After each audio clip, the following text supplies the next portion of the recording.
And we start with 3 questions and 3 answers. Number 1 question. Venerable Mahasi Sayadaw, what is the maximum amount of punya or merit that can be accumulated by practicing vipassana meditation? Assuming one moment of noting is available in each second, that 60 moments of merit in a minute,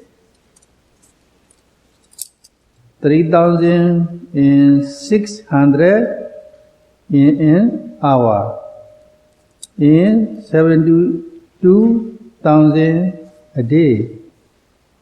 We have excluded the 4 hours of sleeping. There is a huge pile of merit.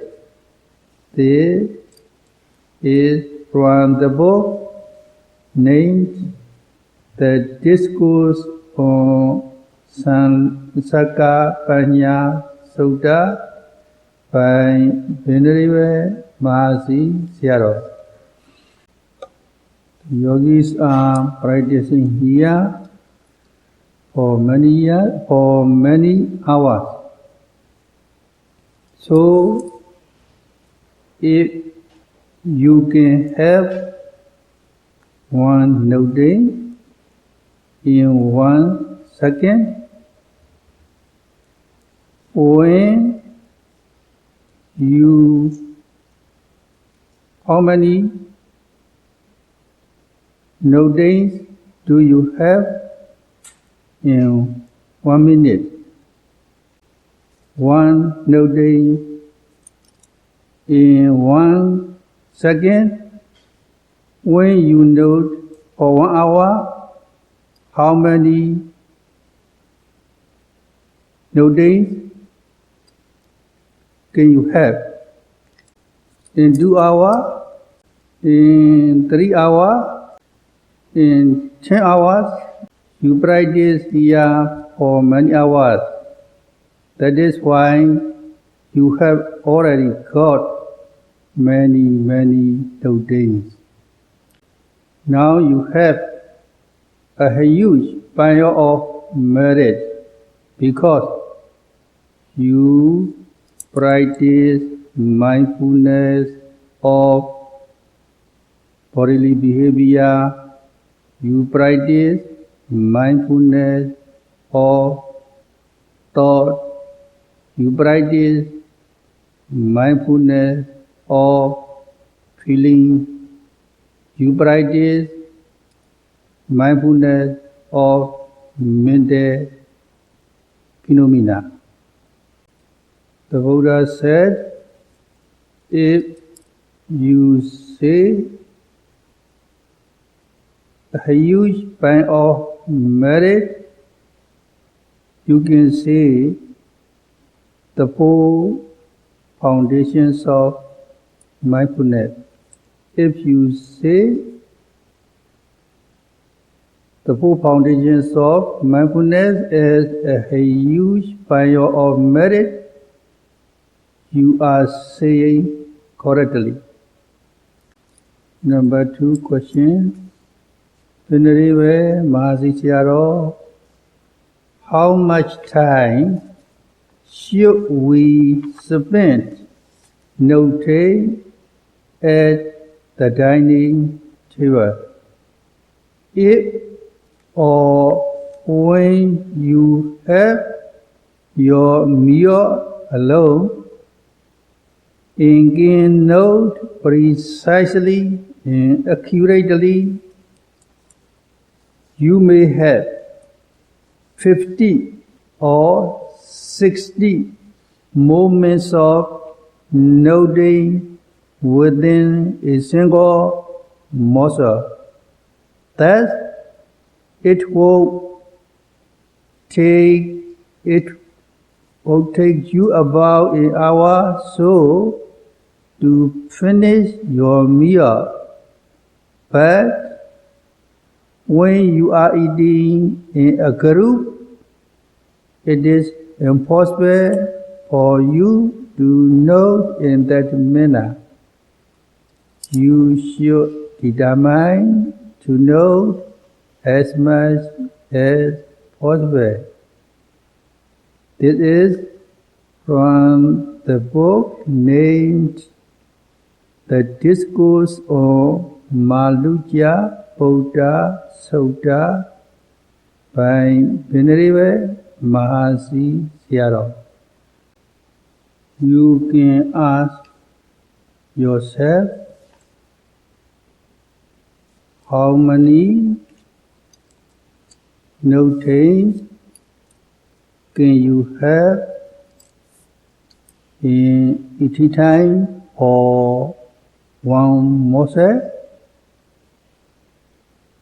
Can you have one note or two notes or three notes or four notes or 10 notes, etc.? If you can note one note in one muscle, you should try to be able to note more and more in one muscle.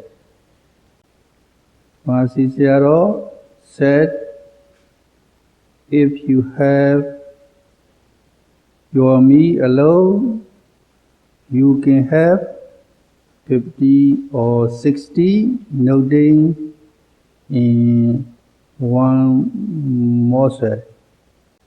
In this retreat, yogis are eating in a group. That is why Mahasi Sayadaw said, it is possible for you to note in that manner. So, Mahasi Sayadaw encouraged yogis, you should determine to note as much as possible. Some yogis ask me this question, how should we practice at home this meditation? I told them Mahasi Sayadaw's this instruction, you should determine to know as much as possible. You should determine to know as much as possible. This instruction here for eating time. In other daily activities, also you should try to follow Mahasi Sayadaw's this instruction.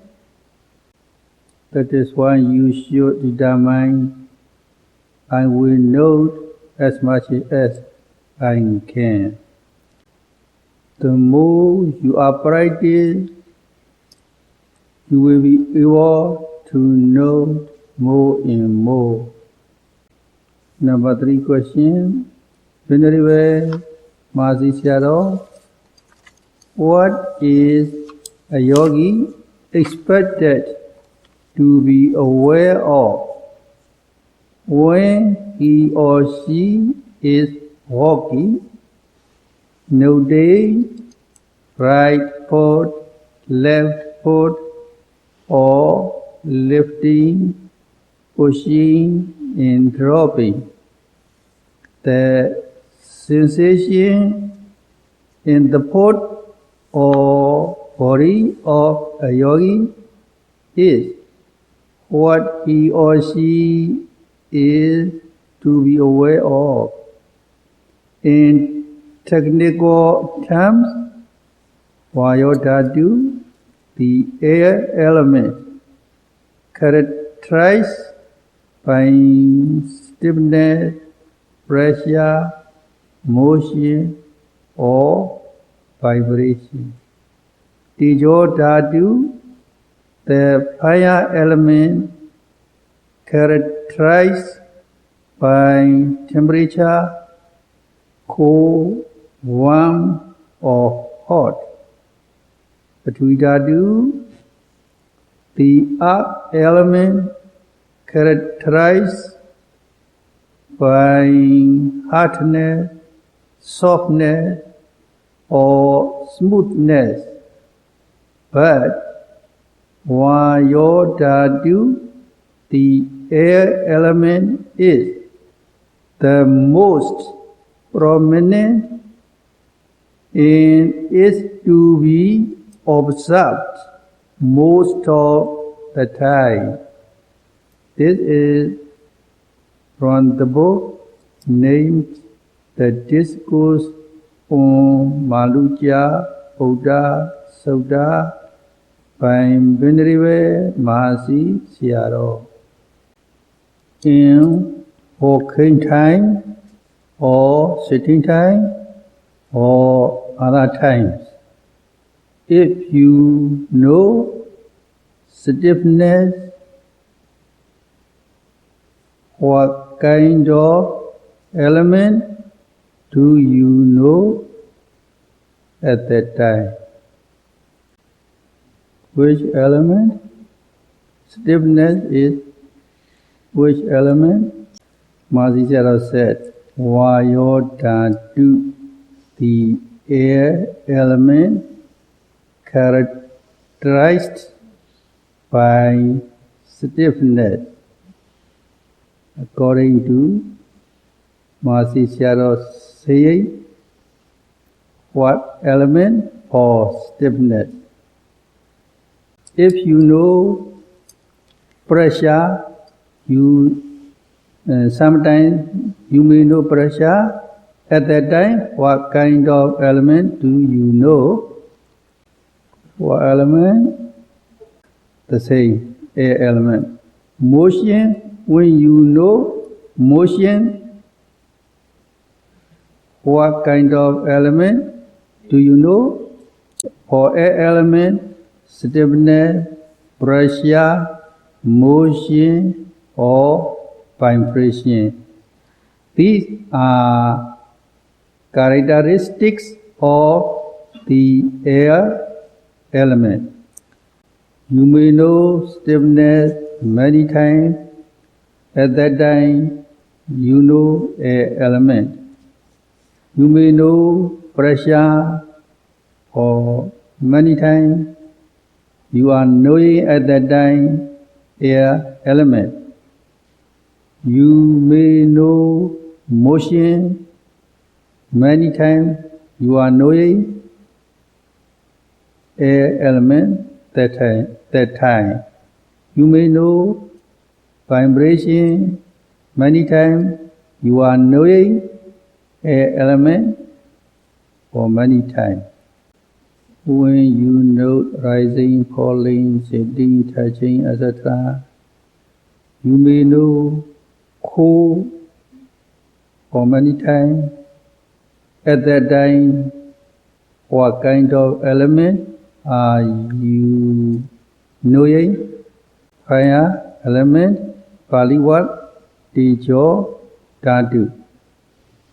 If you know warm in the body, at that time, what kind of element do you know? If you know heat in the body for many times, at that time, what kind of element do you know? Fire element, cold, warm, or hot. These are characteristics of the fire element. Sometimes you may know hardness in your body. At that time, what kind of element do you know? Earth element, Prithvi, dhatu. When you know softness, at that time what kind of element do you know? Earth element, Pali, what? Patavi, dhatu. When you know smoothness, what kind of element do you know at that time? Earth element, hardness, softness, or smoothness are characteristics of earth element. Among the four primary elements, which one is the most prominent? Air element is the most prominent. Most of time, what kind of element are to be observed? Okay, I will continue. Last night, Dhamma talk. In this regard, Mahasicharo explained about his experience. In this regard, let me recall a woman who once practiced mindfulness under my guidance when I was in Molamyai. Molamyai is a capital of Moon State. Mahasicharo was still there at that time. I gave her the instructions as usual, that is, to begin the practice by noting the rising and falling of the abdomen as a whole object. In every phenomenon else manifested at the sixth sense doors. Shortly thereafter, she complained of her mental distractions. She said that at home her mind did not give any trouble, but since the day she started meditating, she had had much trouble coping with unwholesome thoughts.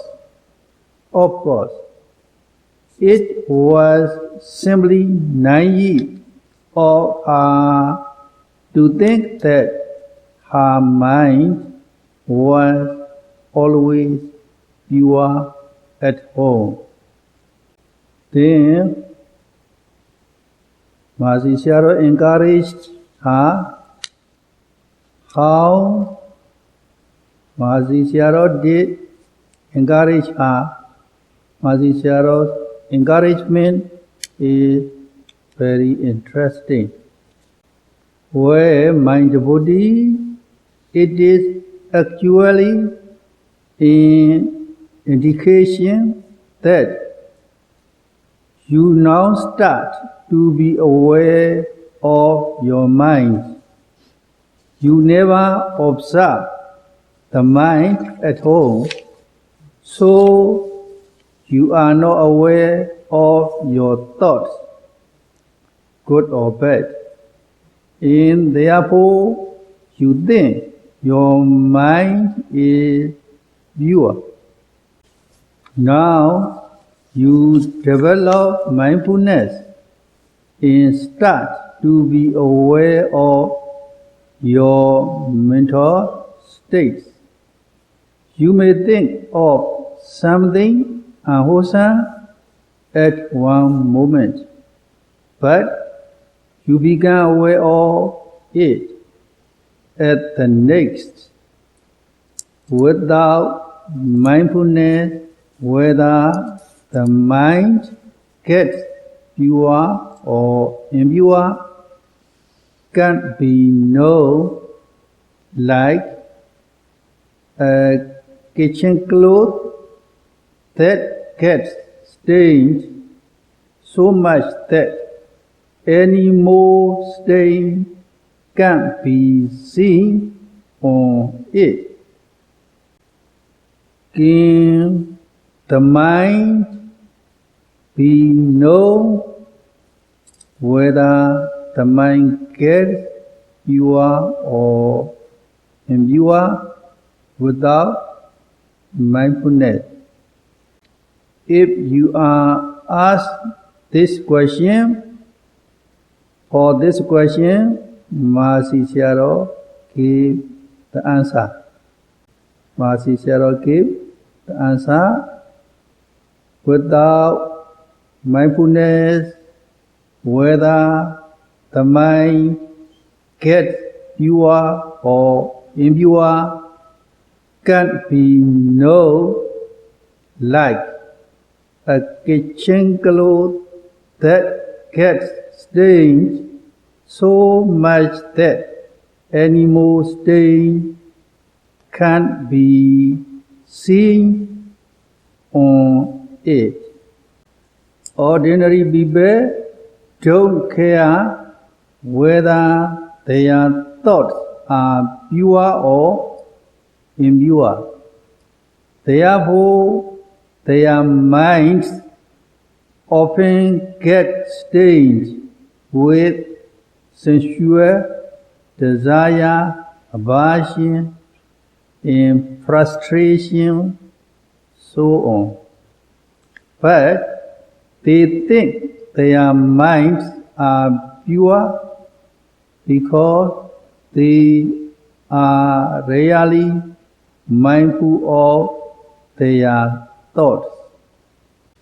Ordinary people think their minds are pure, while the ordinary people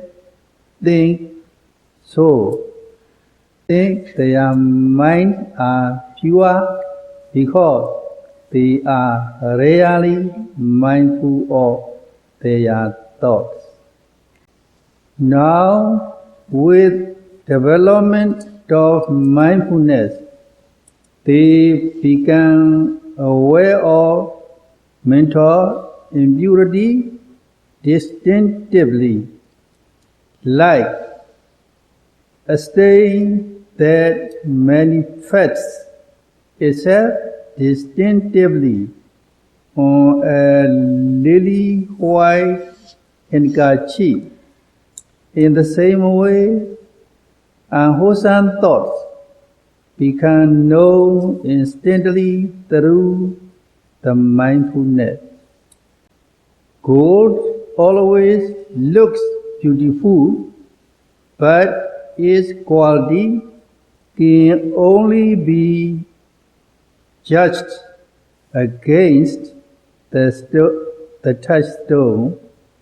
Likewise, the nature of the mind can only be known through the mindfulness. Wandering mind or wild mind means impure mind. By developing mindfulness, we can be aware of its nature and can purify it of mental hindrances.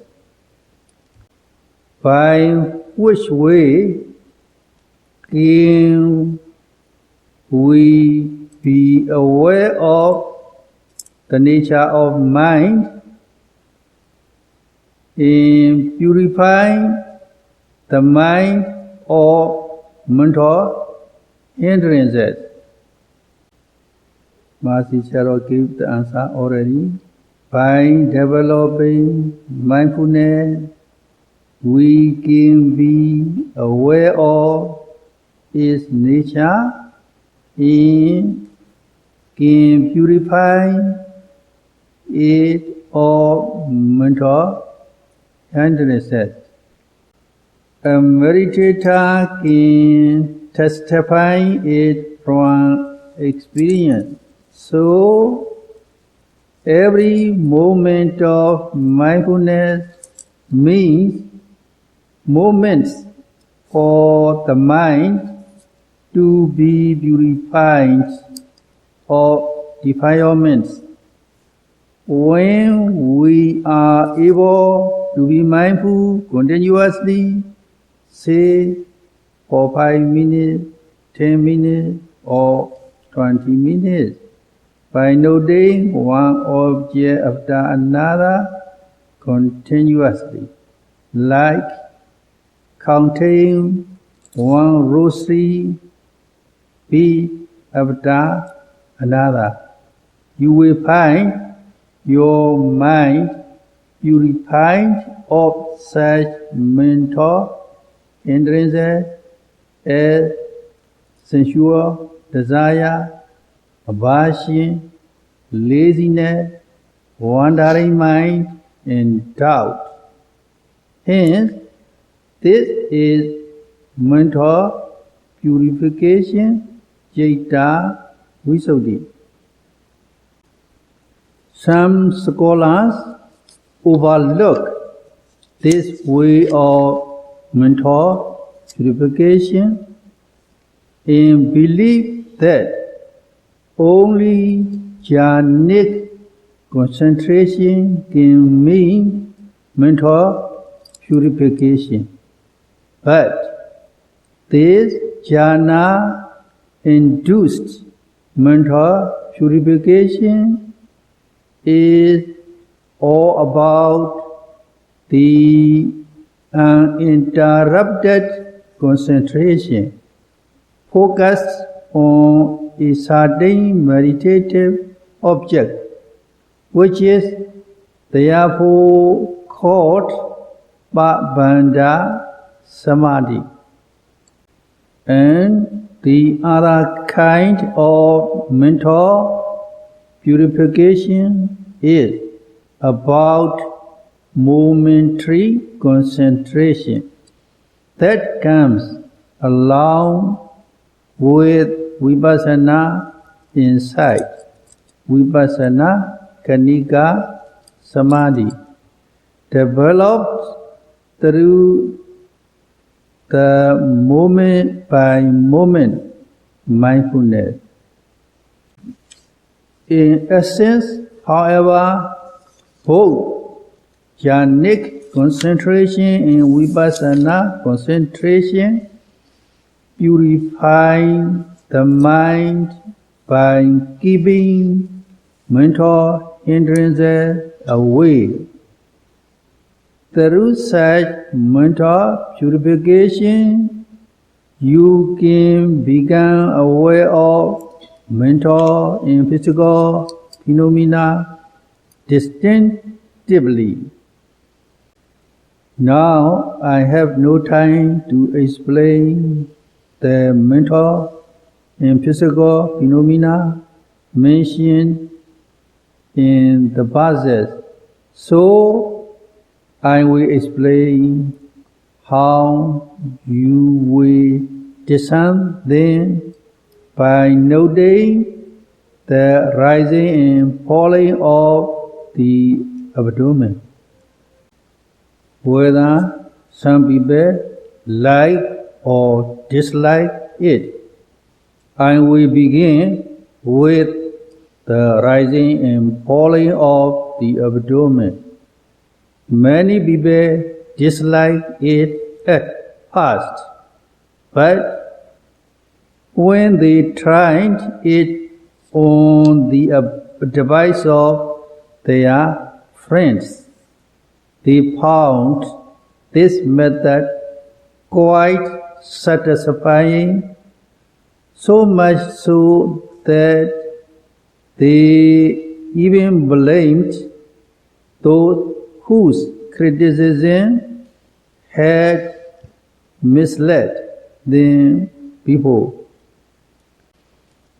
The mindfulness meditation Satipatthana certainly appears to those who have seriously followed it, because it directly helps them to some ultimate phenomena. Just as we know the heat of fire, the sweetness of sugar, etc. from experience, so also we can know from experience whether the method is right or wrong. In fact, when we tell the yogis to focus on the rising and falling of the abdomen, our instruction is, in essence, the Buddha's teaching.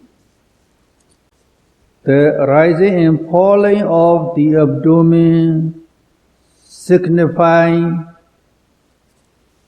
the air element, one of the physical phenomena that belong to the physical aggregate. Its characteristic is pressure, Vaitambana Lakkhana, which you can discern when you are aware of air element. A Vipassana meditator is to observe mental and physical phenomena. How do we observe them? Do we have to observe them by name, by number, or by shape? No, not by name, because names are just concepts. Not by number either, since it is not necessary to count how many physical or mental phenomena are there. Now the time is up. Enough for today. Sadhu, sadhu, sadhu.